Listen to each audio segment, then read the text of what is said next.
Here are 15 things you didn't know about the great Malcolm X. We bet you've never heard at least 3 of these facts about one of the most influential men of the last century.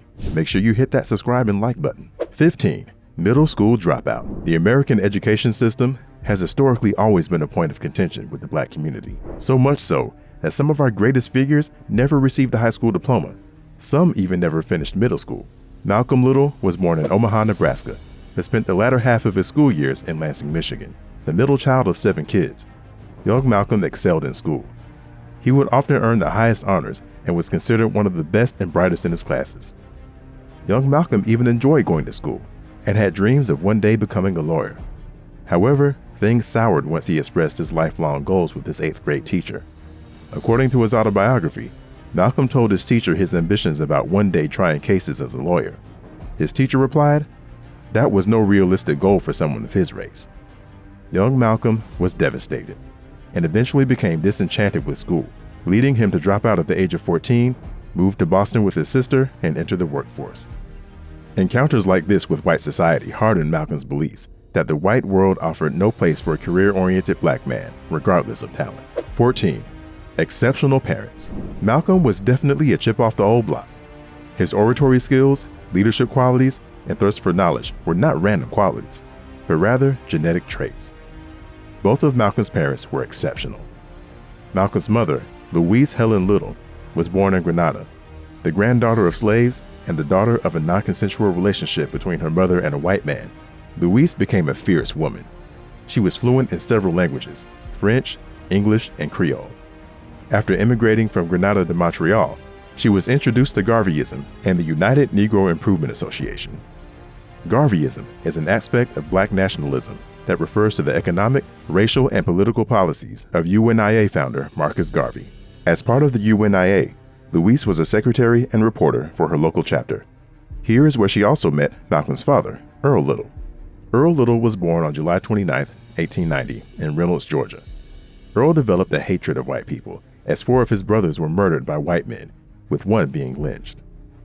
He met Louise during their time at the UNIA chapter in Montreal, Canada. She was his second wife, and altogether, he fathered 10 children, 7 with Louise. Earl was a powerful pastor who raised his children under the Baptist faith and preached self-reliance and self-pride.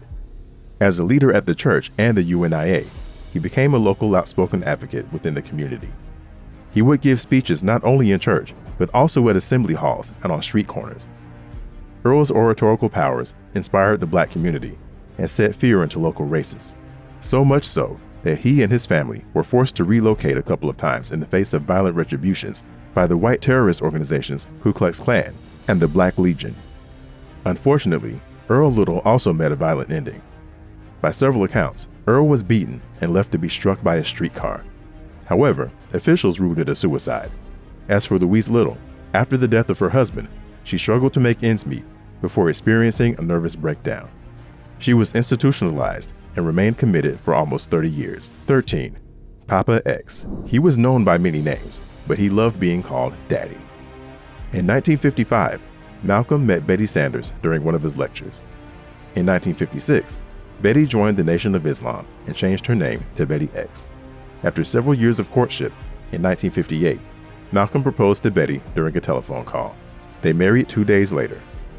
Together, they had 6 daughters: Atala, Kabila, Ilyasa, Gamila Lumumba, and twins Malika and Malak.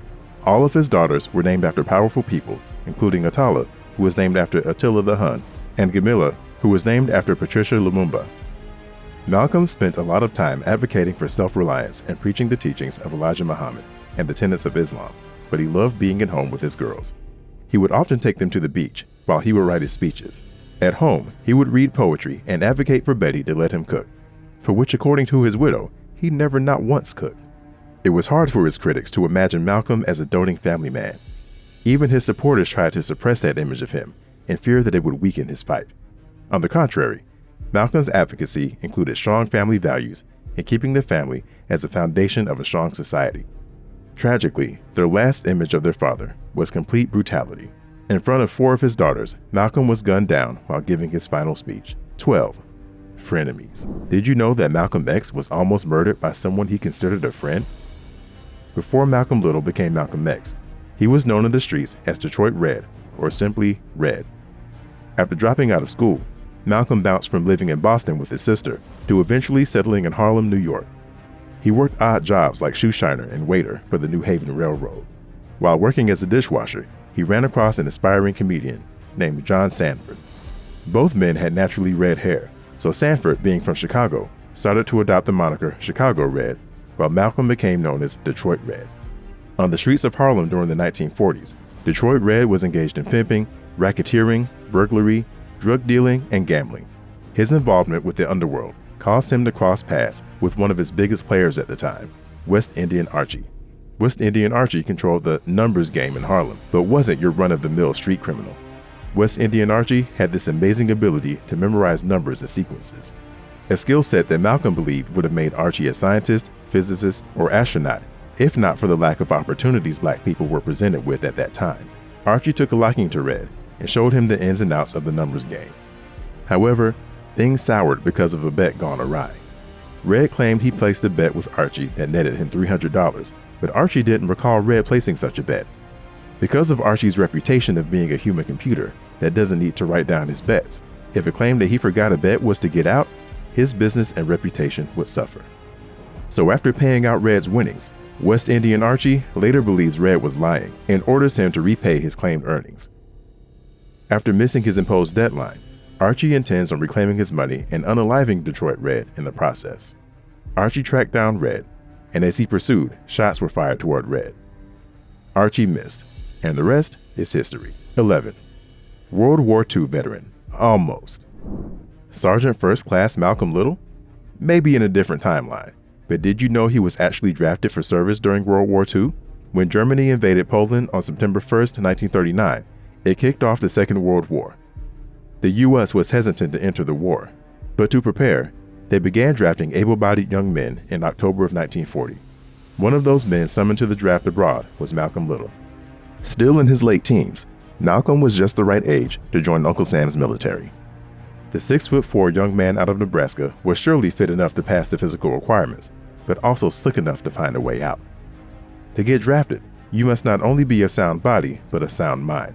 When Malcolm was psychiatrically evaluated, he went full-on crazy. During his evaluation, Malcolm said, "I want to be down south, organize some black soldiers, steal us some guns and kill us some white folk." Acts like that, combined with his mother already being institutionalized, Malcolm was declared mentally disqualified for service. With that, Malcolm avoided taking part in the war. 10. He grew up Christian. Malcolm was one of the first men to rise in prominence in America and openly declare his devotion to Islam. But did you know he was actually raised Christian? Growing up in the Midwest, Malcolm and his siblings were all baptized. As a Baptist preacher, Malcolm's father, Earl, guided his children through the teachings of Christ. He taught his children the ways of self-reliance and self-determination through Bible scriptures. Even after the death of his father, Malcolm saw the kindness in Christianity through the acts of Seventh-day Adventists. In his autobiography, Malcolm said about the Adventists, "They are the friendliest white folk I have ever seen." Of course, he would go on to feel much different about Christianity, and it had a lot to do with this next fact. 9. His siblings introduced him to the Nation of Islam. In the 1992 biopic by Spike Lee, it is portrayed that Malcolm's turnaround in prison is guided by a man named Bane. It also alludes to the idea that Bane encourages Malcolm to turn away from perming his hair, using drugs, and lean into self-education. It is also depicted that Bane introduced Malcolm to Islam and the Nation of Islam. All of this did happen while Malcolm was in prison, but it wasn't spearheaded by his mentor Bane. Because there was no Bane, the character featured in the film was a creative choice made by film director Spike Lee.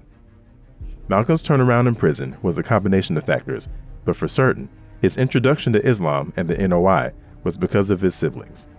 After being sentenced to 8 to 10 years for the crimes of larceny and breaking and entering, Malcolm's siblings would write him letters espousing this new religious movement led by the Honorable Elijah Muhammad. This movement was all about black self-reliance and advocated for blacks to return to Africa, all guided by the religion of Islam. This movement was called the Nation of Islam. At first, Malcolm was reluctant at the letter's insistence until 1948 when his brother, Reginald, wrote to him, asking him to give up eating pork and smoking cigarettes. He did both. An imprisoned Malcolm had already become disenchanted with Christianity, and as time went on, he became more receptive to the teachings of the Honorable Elijah Muhammad and committed himself to the Nation of Islam. 8. America's Most Wanted. During his Detroit Red days, Malcolm was a terror in the streets. He sold and used various drugs, was a womanizer, gambler, and known to be very violent. Even after all of this, he was still considered no more than a petty criminal that should be taken off the streets. But did you know that before he became Malcolm X, he was already on the FBI's watch list? During Malcolm's transition from crook to revolutionary, he was challenged to reflect on his relationship with white people by his brother, Reginald. As he reflected, Malcolm had concluded that all of his engagements with white folk up until that point were marked by dishonesty, injustice, greed, and hatred.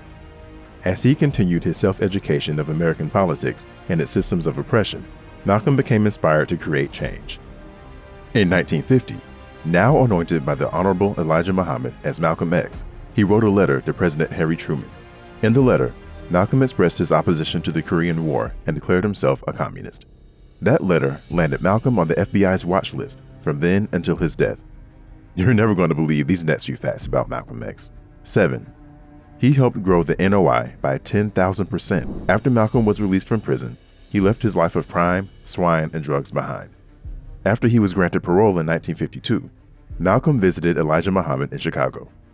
A short time later, he was named minister of a temple in Detroit. Shortly after that, he was appointed to Boston, then Philadelphia, and finally, Temple No. 7 in Harlem.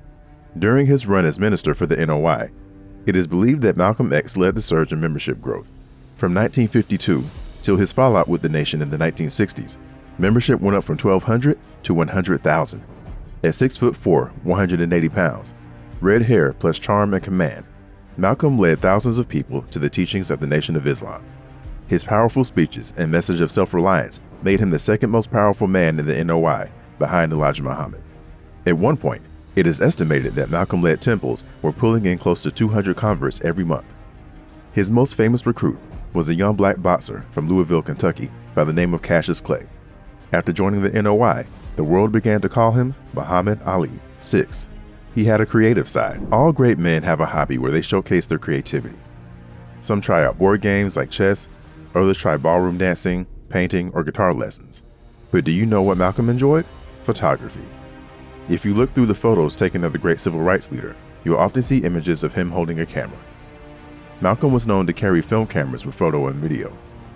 Malcolm wanted to capture proof that Muslims and members of the NOI were productive, kind, and balanced, which went against the sensationalized narrative, which portrayed them as a black supremacist terrorist organization. Malcolm's photos often showcased children going to school, members working in the community, and their thriving businesses. He also enjoyed catching images of his family and some of his contemporaries like Sam Cooke, Muhammad Ali, and Jim Brown. After his wife, Betty Shabazz's death, Malcolm X's photo library was acquired by the New York Library. 5. Molding minds for generations. Malcolm X was one of the greatest orators and thought leaders of modern times. However, as we already examined, the self-educated leader dropped out of high school at the age of 14. But even still, several schools are named after him, including a college. Malcolm X College is a 2-year college on the north side of Chicago, Illinois. Founded as Crane College in 1911, it started as a community college designed for the graduates of the local high school. Then in 1968, at the behest of the local community, Crane College was renamed Malcolm X College. Malcolm X College focuses on preparing its students for careers in the healthcare field. The school received a $250 million upgrade in 2016 when the city of Chicago built a state-of-the-art facility and a 1,500-space parking garage. And there are other schools throughout the country that carry on honoring Minister Malcolm, including Malcolm X Academy in San Francisco, Malcolm Shabazz City High School in Madison, Wisconsin, and Malcolm X Elementary School in Washington, D.C. 4. A man of many names. A lot of famed black Americans have gone through name changes. Martin Luther King was born Michael King. Muhammad Ali was born Cassius Clay. And Prince turned his name into a symbol. You may have known Malcolm X was born Malcolm Little, but did you know he changed his name again? As an adolescent and street hustler, Malcolm Little also went by the monikers Detroit Red and Red because of his red hair. And when he was sentenced to prison, he rejected the teachings of the Bible so much that he earned the nickname Satan. After being inspired by his siblings to follow the teachings of Elijah Muhammad, he then dropped Little from his name and began going by Malcolm X. In 1964, after Malcolm left the Nation of Islam, he took a pilgrimage to the holy city of Mecca. Here, he experienced his second conversion into the Islamic faith and embraced Sunni Islam, adopting the name El-Hajj Malik El-Shabazz. He would carry that name until his death in 1965. 3. MLK versus Malcolm. Ali versus Frazier. Jordan versus Magic. Prince versus Michael. Some of the greatest rivalries came through head-to-head competition. Others were challenged through fan debates. Rivals, especially ones of different styles, often create the most fervent followers. The debate of Martin Luther King Jr.'s philosophy of nonviolence, or Malcolm X's by any means necessary, impassioned many. But did you know they only met once? The chance meeting took place on March 25, 1964, in the Capitol building in Washington, D.C. The men were both in attendance, watching a Senate hearing regarding legislation aimed at ending segregation in public places and racial discrimination in employment. The bill had been proposed by President John F. Kennedy following intense lobbying by King and others, and was being shepherded through Congress by President Lyndon Johnson. After King finished a press conference, the former member of the Nation of Islam approached Dr. King. The interaction lasted mere minutes. Unfortunately, that would be the only time these brilliant leaders met, as Malcolm X was assassinated a year later. Malcolm X and Dr. King were a dividing line for a lot of African Americans, supporters, and critics. Dr. King, with his philosophies of nonviolence, creating changes through legislation and push for integration, versus Malcolm's fiery rhetoric, calling for African Americans to defend themselves against white violence and black separatism instead of integration. A lot of the divisiveness was infused by the FBI and CIA, whose main goals were to dismantle both parties in their efforts to put a halt to the civil rights movement. Much of this was able to persist for some time because the two giants only met once. There are only 2 facts left. If you can guess at least one, leave a fist emoji in the comments. 2. Was a foster child. Malcolm's childhood was filled with potholes. Not only was he and his family uprooted by the threat of white violence several times, but his father was allegedly murdered by a white supremacist group. This led Malcolm's mother to become a widow and his siblings to be fatherless. But after a mental breakdown, Louise Little was committed to a psychiatric hospital, which means her children would become orphans. After losing her husband, Earl, in 1931, Louise Little struggled to make ends meet. The life insurance policy on her late husband was deemed null and void after officials considered Earl's death a suicide. Over the next several years, Louise sold food from her garden as her children hunted game. In 1937, after becoming pregnant by who she believed would be her next husband, the potential suitor abandoned her and their unborn child. Then, in 1938, Louise had a nervous breakdown and was committed to the Kalamazoo State Hospital. And since Malcolm and his siblings didn't have any other family, the children were separated and sent to foster homes. Malcolm eventually moved to Boston with his big sister when he turned 14. They also secured their mother's release 24 years later. 1. Famous portrayals. The 1992 film Malcolm X was directed by Spike Lee and featured Academy Award-winning actor Denzel Washington. The film focused on the life of Malcolm based on his autobiography released in 1965. This is the most notable portrayal of Malcolm, but did you know he was also played by Morgan Freeman? Morgan Freeman starred in the 1981 film Death of a Prophet. The film is a documentary-style depiction of Malcolm's last 24 hours before his assassination. It had a lukewarm response, but it is often credited for Morgan's great performance. Another fun fact, the guy who played the Honorable Elijah Muhammad in the 1992 film Malcolm X also played Malcolm X in the 1979 miniseries Roots: The Next Generation. The polarizing civil rights leader has been added to many storylines of plays, TV shows, and movies, including The Godfather of Harlem, X, The Life and Times of Malcolm X, and The Greatest.